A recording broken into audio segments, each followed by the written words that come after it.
Good morning, guys. MWUSA, Season 4, Episode 96. It is a beautiful Thursday morning. Such a nice day outside. Almost clear skies. Just gorgeous outside. The sun is just up. 51 degrees outside. And just getting going for the day. I had to take care of a few things this morning, but we are on track to be everywhere on time.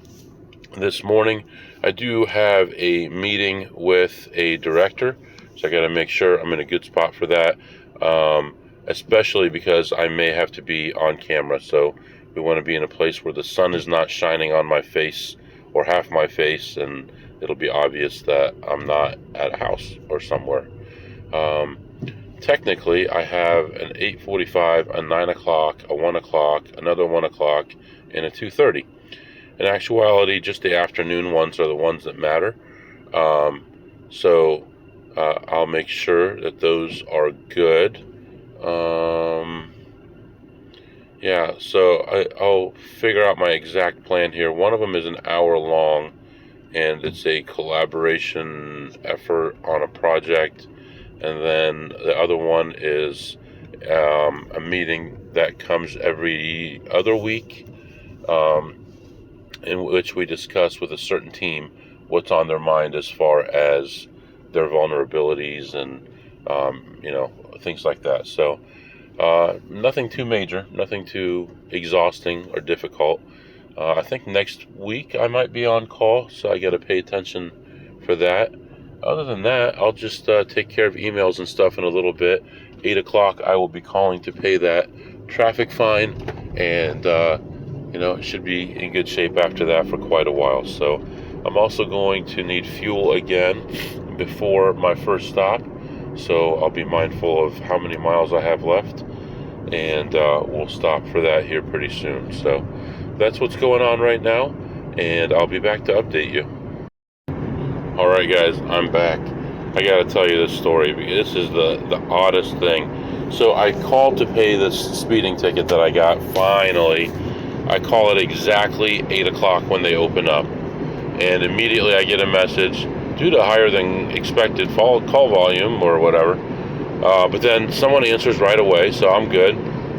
And she says, "Are you calling from Flagstaff, Arizona?"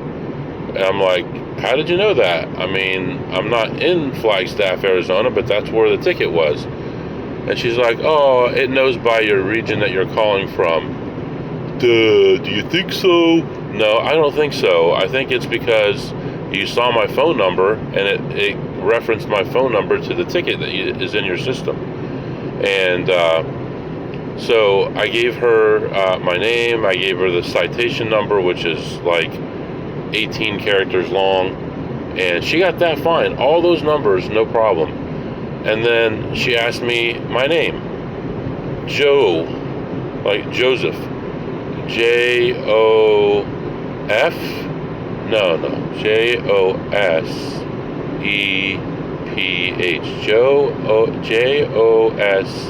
Josef. Lady, are you serious? That's not how you spell it. Everybody knows that's not how you spell it. What's your address? I give her the numbers. She gets the numbers, no problem. I give her the name of the street, and I spell it 2 letters at a time. It's like 8 characters long. She gives me one back that's like 11 characters long. I'm like, where are you getting all this extra 4 letters in a row that are the same? It's not in the English language. You're not going to have 3 of the same letter anywhere, okay? If you have 3 of the same letter, you made a mistake. So I give her that about 3 times. She finally gets that in the system. And then she gets my zip code wrong. Even though it's numbers, it's only 5 numbers. She gets the last one off by 1 number. I'm like, I think you might be in the wrong job here. You got everything wrong so far except the citation number. So finally got that in there. She asked me for my credit, and they don't know how much you need to pay. So luckily I got that from the court, $131. $6.50 fee. I don't care. Let me just get out of here. And credit card number. I give her the whole credit card number, expiration, 3-digit code, all that. And she's like, oh, is this a business account? Of course it's a business account. I get points. Oh, we can't take those. Got to start all over again. Is this the same billing address? Is it the same name on the card as we talked about before? Yes. Finally got it through. And she's like, you're not going to get a confirmation until the court approves the payment. I got the confirmation before she even said that. I don't know what's going on there. So that's all taken care of. I have proof that I paid it. That chapter in my life is closed. The cruise is booked. We got the cruise booked. So we are going to be leaving in early July. We're going to be leaving out of Orlando, Florida. We're going to be going to the Dominican Republic. We're going to St. Thomas, the British Virgin Islands, where else? Tortola, and the Bahamas, and then back to Orlando. That's a nice little trip. So I'm excited about that. That's early July. And then August we'll be in Vegas, and May we'll be taking like a 3 or 4 day trip also. So a lot of stuff coming up here in the next few months, and yeah, looking forward to all that. Right now, just continuing here, and I'll come back and let you know what's going on. All right, guys, I am back. So not much happening. Just left that spot, and really found zero. Not a single play, nothing anywhere. And yeah, I was in there for about 20 minutes, 25 minutes, and did not find a single thing to play. So in and out of there, $0, and just going to continue on. Right now, all of a sudden, it's starting to get really cloudy outside, so I don't know what the rest of the day is going to be like. Hopefully it clears back up, but yeah, nothing happening. So that's going to happen sometimes. Next place we're going to go to, we're actually running a little bit early, so we're probably going to deviate from our normal schedule and go to a place where I can play a few slots. Their blackjack's not going to be open yet, but I might be able to make a few bucks on slots, and then head over to the place that's normally second when I go this direction, and see what happens, because both places are not going to have slots available or blackjack available yet. But if I deviate to this other place, I may have a shot to make some money on slots. So hopefully that happens. So we're going to move on to the next place, which is normally the third spot, and I'll be back to update you. This is how we do it. This is how we do it. Alright, guys, just got out of this place. The whole goal was just to go in, take a quick lap, look at the slots, and be in and out in no time. And walked around, looked at some stuff, found a play, played it through, lost like $31 on that one, and then switched to a different area where they had the table games, and I noticed that there was one good blackjack game, low limit, 6 deck, hit 17, decent penetration. So I thought, let's go for it. So I sit down, buy in, start playing, and first couple hands are kind of shaky, but after that, count starts going up. I'm doing good. I'm playing, continuing on. Guy comes to my table, sits down, starts playing.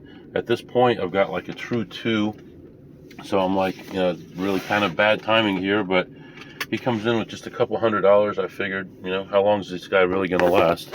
But he actually outlasted me at the table. I ended up playing some more. Counts kept going up, and played through until the shoot ended. And even with a low limit table, I ended the session ahead. $850. So it's a nice little hit, plus 850 at that table. And we're going to continue on here to the casino we were going to before we came here. But I didn't go there because there wasn't going to be any blackjack at either place, and it turns out there was blackjack here. So fortunate for me, that all worked out. So I looked at slots again on my way out and didn't find anything else. So I ended up leaving down 31 on the slots and plus 850 on the blackjack. And we're going to continue on here to the next casino. And at this next place, we're going to be playing mostly blackjack. There's a chance of slots, but usually this place is pretty crowded with people checking them. And I'll be back to update you. Alright, hopefully it's not too loud in here. But I heard a rumor that these guys were going to be checking IDs. And so I decided just to ask the security guy about it. And he's like, yeah, we're going to start doing it. I'm like, how come? He's like, well, just to stop a lot of the BS from happening. And I'm like, what kind of BS is happening? I said, like, people asking people for money or what? He's like, no, more than that. He's like, lots of times, especially when there's events and stuff going on, there's a lot of fights, or there's some people who are kicked out, and they're not supposed to be in here, but there's a new person at the desk, and they don't know who's not supposed to be in here. I'm like, that's interesting. I said, well, if that's what's going on, then why wouldn't they start it right away? And he's like, well, because we have to get the cameras that do the facial recognition in order to do that. So it's like, really, if you have the cameras, then you shouldn't even have to look at the ID because you've got the cameras. But that's kind of interesting. So we'll see what happens with that. I mean, I don't think that there's going to be any issue as far as me, because I've never had a problem at this place. But it'll be interesting to see how many people aren't allowed to come in because of something that they did previously here that maybe was forgotten about or whatever. And they've got their information and they'll compare it to that database. So I just thought I'd update you on that, and I'll be back to update you more. Alright guys, I am back. So just leaving this place, and this one didn't go as well, but it was alright. Walk in, looking around at slots first, didn't find anything. Went over to the blackjack area, found a table, sat down, bought in for a couple $300, low limit table, started playing, nothing happening, staying flat, next shoe, staying flat, next shoe, someone comes to the table and buying in for odd numbers, 375 with some 20s and some 10s and 5s, and then another guy comes to the table and he buys in for 400, plays that in two hands and leaves. And then we're back to the two of us, and then that guy leaves, and I'm by myself, and another guy comes, and he's buying in for odd numbers, and I'm like, what is up with people today, buying in for these weird amounts, and playing side bets and all that kind of stuff. That's the only frustration I have with low limit, is all the weird stuff people do and the side bets and all that kind of stuff. But I played there for a while, and I was involved for as much as 500. I was down as much as 350, but that was really about it. But I finally left when there was four of us at the table. And on top of that, it was a neutral count. So I'm like, I'm not just going to stick around on a low limit table with three other people and hope something happens. So walked away. I saw a friend of mine, talked to him for a while. And he's like, see that guy right there? I'm like, yeah. He's like, that guy just wastes all this money. He'll borrow $100 from someone and pay him $60 interest for one day, just so he could borrow $100 for a day. And he said that one time he got incredibly lucky, and he got his money up to $30,000, and they insisted on giving him six $5,000 chips. And he doesn't have ID, so he played $5,000 a hand the next day, lost all the hands, and left with nothing. It's like, how stupid are these people that they would allow them first to do that, to color them up to that, and then to play that way when you're always scrapping for $1 or $2. It's like, it's terrible. So overall, I ended the session ahead 62.50 on the blackjack and did not play any slots. Walked around and talked with that friend of mine. And then I wanted to tell you a couple little stories here. I've got about 10 minutes before my meeting starts, so tell you some things that I saw while I was in there that I thought were pretty comical. So there's a guy that sat down next to me, really overweight black guy, probably in his mid-30s, and oh, I think that's a friend of mine just pulled in here. And no. Anyway, he was like, you ever watch King of the Hill? You know, the friend of Hank's, the Boomhauer, that's like, hey, get man, talks like that. That's how this guy talked.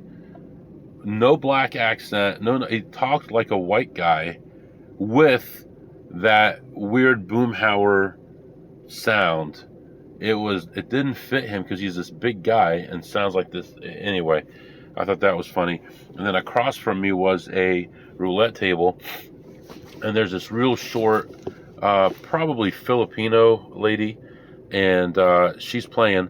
And just to get to all the numbers, like her feet come off the ground. She'll just reach over, and both her feet will be off the ground to put money on the different numbers. I thought that was kind of weird, kind of funny. You know, the things that you see at a casino, it's pretty incredible. But right now, I have a meeting starting in less than 10 minutes, and then I have a half-hour break, and then another meeting for another half hour. And by the end of that meeting, I'm supposed to be 2 hours away from home, which it's impossible. So hopefully these meetings end up shorter than expected, and I can make some more money before I move on to the next area. So I'll be back. All right, guys, I am back. So the meeting actually finished up a little bit early, so I was able to run back in there. I had about 40 minutes to play, and actually found a table to play and played there, but the game pretty much died down where it wasn't profitable anymore. So I had to leave pretty quickly. I was only there about 20 minutes or so. Low limit table, 6 deck, excellent penetration, hit 17. But, you know, again, once you get to 3 or 4 people, I'm walking away. So, ended that session ahead 137.50. So that's something, you know. And right now we're going to move on. Just came outside for the first time in a long time, and looks very nice out here. Just hazy sky on the outskirts of the sky, like the far reaches of the sky, and just in my area here, nice blue sky. So it's nice. Right now we are going to head to a store to buy some vegetables, and we'll do that, and then we'll move on to another casino. Right now, 79 degrees outside and sunny, and I'll be back to update you. Oh, I forgot. I wanted to tell you, while I was at this last place, someone had just hit a big jackpot for over $300,000. And I was talking to the people who were there, the players, the dealers, stuff like that, who saw it happen. And I was told that the person tipped $100. So $100 tip on a $300,000 win. So, you know, you don't have to tip a lot. Now, I might have tipped a little bit more than $100 on something that big. But like I said to the dealer, I said, what would have made the dealer happy? 1,000, 5,000, 10,000? If it's 1,000, it's a third of 1%. The dealer's going to say, oh, you only tipped a third of 1%. So, I don't know, especially if you're from out of town, you're not going to be here again for a while, $100, who cares? So, even zero, pretend like you're all like, oh man, this is amazing, and all this stuff, and like wrapped up in all that, and walk away, who cares? So, anyway, we're moving on. All right, guys, I am back. So, ended up doing all my meetings for the day. All that was done. Went and got some nice vegetables. That's really all I've had today. Tonight we're gonna have some nice ground beef with some nice spices on there, nice vegetables on the side, nice frozen vegetables, and that will be delicious. It's gonna be fun. It is. Yeah, it's gonna be fun. So I go into this place and I'm looking, find a play. I play that, and I start with a 10 $1 bills. I put 10 $1 bills in this first machine. It's 50 cents a spin. It was in range, so and I've got that stack of ones in my pocket right now, so I wanted to get rid of a bunch of them, put 10 in there, and played that one, made like $4 profit, went to another one, made like $4 or $5 profit, went to another one, because I checked this one earlier than normal because there was another one I was watching in the area. The lady that was playing it wasn't really sure what she was doing, and I thought she might get up. So I went and checked this machine, had a nice little $50 hit on that one, or $60 hit, something like that, and continued on, played a few other games, a couple dollars up, a couple dollars down, and when I was leaving, I was ahead $55, but there was one machine I couldn't check because someone was sitting there. And so as I was leaving, I noticed that these people weren't sitting there anymore, so I went over and looked at it, and I thought that it was in a good position, but I've never quite played a configuration like this before, so I called a friend of mine, phoned a friend, and I said, can you tell me if this is positive EV or not? He did the calculation. It was between 10 and 11% positive EV. I said, you don't have to tell me twice. So sat down, played that one. Had a nice little hit before hitting what I was going for. So I was up about $2 when I hit it, and I hit that one, and it paid me $250.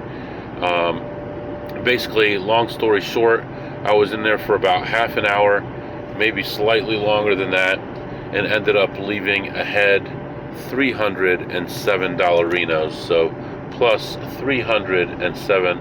And yeah, that was pretty good. I did see a manager that I think I've tangled with before. I don't think he remembered me. I'm easy to forget, so I don't think he remembered me. So everything was cool there. And speaking of Dollarinos, I want to say I got to tell the truth, and I have to say that I was quite jealous when a few days ago I had a friend of mine from Las Vegas. You know who you are. He's been interviewed by this podcast before, and he sent me a picture of him and his wife with Vegas Low Roller. Are you kidding me? I didn't even know you guys knew who he was. This is a nice couple. This is the couple that we visited when we were in Vegas, and our kids played with their kids, and they sent me a picture of themselves with Vegas Low Roller displaying his beautiful new teeth that he got about a year ago. And Vegas Low Roller is not an advantage player. Please do not watch his videos thinking you're going to learn something. He does edit his videos. He does not give you everything that he does for the day. He gives you exciting stuff. So please don't use that as a reason to listen to this guy, because all this guy is doing is just having fun and getting views. So it's his personality that brings people in, not winning money. So anyway, yeah, that's that. A couple things I say I got from Vegas Low Roller. I haven't watched him in probably at least a year now, but I've been so busy. I'm hundreds of hours behind on my podcasts. I wish I could listen to 2 podcasts at the same time to get caught up, but alas, not quite smart enough yet. Maybe in about 10 years, when some new devices come out that are going to be implanted in our brains, which they'll be coming out. You know they are. There'll be all kinds of cool stuff coming out. You want to see UV rays, you want to see X-rays, you want to see microwaves. You'll be able to get implants, and intelligence is going to skyrocket. It's just the world that we're in right now is basically bearskin rugs and stone knives. That's where we are compared to where we're going to be in 50 years. If you look back at cavemen, that's where we are compared to where we're going to be in 50 years. People are going to say, I can't believe you lived like that. You lived with a vehicle where you had to put gas in it, and it had wheels, and you didn't fly, and it didn't do this, didn't do that. You lived when there was disease in the world. Mark my words, you'll see. All right, hopefully I'll see too if I make it that long. Anyway, that's what's happening right now, and I'll be back to update you. All right, guys, I am back, and just continuing my trip here. Let's do some segments here. What did you eat today, MW? Not very much. I just had some vegetables. That's it so far today, fresh vegetables, and feeling good, feeling happy, no stomach pain, no problems at all, and just happy that I like the food that's good for me, and that I don't feel like I'm missing out on anything. And sometimes I just think, what if I could eat anything I want? What would I eat right now? And other than like maybe pizza, I really can't think of anything, but I can have pizza, just not the crust, and who cares, So I don't feel like I'm missing out on anything, and it's making this a little bit easier. So rating-wise, I guess I could give the vegetables like a 10 on a scale of 2 through ace. And what did you tip today, MW? And I had a session early this morning that I didn't think I was going to have at all, because I thought that there would be no open blackjack tables at this casino, and I turned very little money into $850 profit, and felt really good. And so because of that, I tipped the dealer $0. And then I had two small sessions, like a 67 and 137 or something like that dollar session, something like that, and I tipped the dealer $0 on those. Now think about how easy it would have been to throw the dealer a $2.50 chip or a $5 chip. I had it every single session that I played. I had those chips, but I didn't, because that's my money, So I tipped 0 there. And then slot wise, I played slots at 1, 2, 3, 4 different casinos today, and overall I tipped $0. So that's what I did, and I'm hoping to go somewhere tonight. I'm not sure if it'll be possible or not. Tomorrow's going to be another long day. I just filled up the fuel tank again, so that was twice today, but I'm considering it, so I'm not going to close out the episode right now. I'll be back. Alright guys, change of plans. Had an injured kid. I'll catch up with you tomorrow, explain what happened. If you have any questions or comments, my email is mwusa21@gmail.com, mwusa21@gmail.com. See you next time.